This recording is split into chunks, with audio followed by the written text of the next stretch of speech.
Police ने जो investigating agency है उन्होंने अपने बेटी भाई को फेवर करने के लिए, फायदा देने के लिए उसके सैंपल चेंज कर दिए।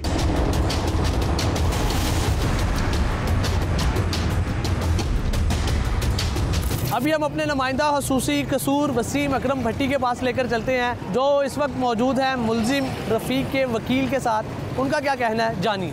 जी साहब, हम इस वक्त मौजूद है ज़िला कचहरी कसूर में और हमारे साथ इस वाक़या में मुलविस जो मुलजिम रफ़ीक है उनके वकील तारक घुमन साहब मौजूद है। उनसे बात करते हैं कि ये वाक़या कैसे पेश आया और इन्होंने इस वाक़या को किस तरीके के साथ डील किया। रफ़ीक पुलिस मुलाजम था, इतना ज़्यादा इन्होंने हाईलाइट कर दिया कि एक पुलिस वाले ने एक नाबालग बच्ची के साथ रेप कमिट किया एंड शी बिकम प्रेग्नेंट, और उस पर फिर सारी सिंपैथेटिक ग्राउंड्स उधर शिफ्ट कर गई।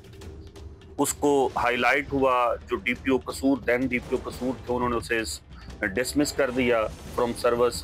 इवन अदरवाइज इधर से हमारी प्री अरेस्ट बेल खारिज हो गई, वो अरेस्ट हो गया। इस केस में क्यों साबित नहीं कर सकती तमाम मामला को? जैसे ही जीपीवीसी कोर्ट आई तो ये ट्रायल हमारा कमेंस हुआ, तो हमने वो जिस कदर हमारा मौक़िफ़ था तफ्तीश में अपनी बेगुनाही का, उसमें हमने PW1 जो कंप्लेनेंट था वो डिसबिलीव हुआ, वो शटर हुआ। उसमें नबीला जावेद जो थी वो डिसबिलीव हुई।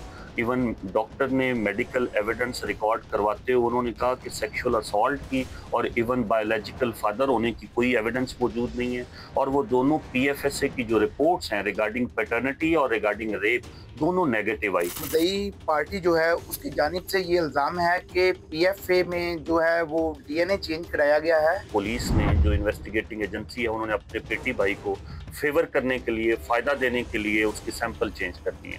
हालांकि ऐसा नहीं है। जो पंजाब फॉरेंसिक साइंस एजेंसी है वो पूरे पाकिस्तान की वन ऑफ द रिकमेंडेड और रिकग्नाइज्ड ऐसी एजेंसी है जिसमें पूरे पाकिस्तान से सैम्पलिंग और उसका कंपैरेटिव एनालिसिस किया जाता है। और वहाँ पे सैंपल चेंज होना, उसकी DNA रिपोर्ट का चेंज होना, ऐसा कोई कॉन्सेप्ट ही नहीं है। अगर तो रफ़ीक का DNA मैच नहीं किया गया या मैच नहीं हो सका तो अदालत को इतना ज़्यादा टाइम क्यों लगा, 3 साल का अरसा, कि उसको बेगुनाह साबित करने में? क्या हमारी अदालतें, फादल अदालतें जो है उनमें निज़ाम इतना कमज़ोर हो चुका है कि एक बेगुनाह को भी जो है वो काफ़ी साल लग जाते हैं इंसाफ लेने के लिए? ट्रायल में डिले नहीं कॉज हुआ, इसमें कंप्लेनेंट पार्टी ने उस DNA रिपोर्ट को 2 फोरम पे चैलेंज कर दिया, जिस वजह से ये डिले कॉज हुआ। लड़की नबीला ने खुदसोजी जो करने की कोशिश की है, वो लड़की की हमने कंडीशन भी देखी है, वो लास्ट स्टेज पे है। डॉक्टरों का यही कहना है कि लड़की जो है 2 से 3 दिन में शायद ना बच सके। तो जो इसका इल्ज़ाम आएगा वो किस पे आएगा, क्या आप कहना चाहेंगे इसके ऊपर? जो जाहिद मुल्ज़म था, बल्कि मैं तो उसे अभी से मुल्ज़म कह रहा हूँ, जिसका DNA उसके साथ मैच हो गया, ये दरअसल आप देखें पेरेंट्स को मैं वंस अगेन इसका इल्ज़ाम जिम्मेदार ठहराऊंगा कि पेरेंट्स ने, नबीला के वालिद और वालिदा ने क्यों नहीं केयर की, क्यों वो बच्चियां दोनों और उसका जावेद का भाई जाहिद आपस में, चूंकि घर था, पर्दा नहीं था, वो सगा चचा था, उसके साथ उसकी अटैचमेंट हुई, उसने उस बच्ची के साथ रेप किया एंड शी बिकम प्रेग्नेंट। अब उस बंदे ने कैसे इम्प्लिकेट किया पहले रफ़ीक को, और अपने आप को छुपाने के लिए वो इसका विटनेस बना।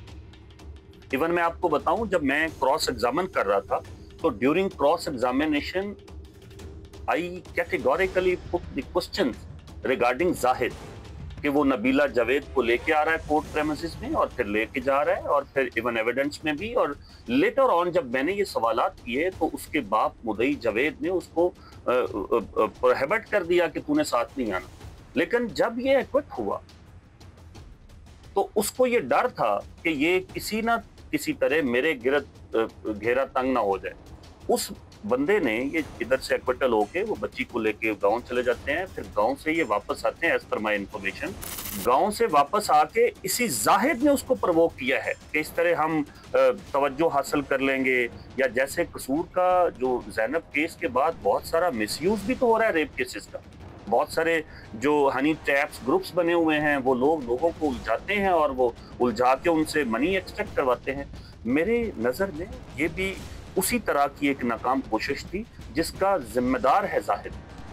जाहिद ने अपने उस जुर्म को छुपाने की खातिर उसको प्रवोक किया और अल्टीमेटली फिर अल्लाह ताला की तरफ से उसकी पकड़ हो गई। ये मामला हाईलाइट भी तो होना था, उसकी बेगुनाही साबित होनी थी और इसने जो एक नाबालग बच्ची पे कहर नाजिल किया, उस पे क़यामत सुगरा नाजिल की, वो उसका जिम्मेदार and responsible the only Zahid and other Javed family, जिस वजह से उसने बर्न किया। और आज वो देखिए किस पोजीशन पे है, डीएनए उसका मैच कर गया जाहिद।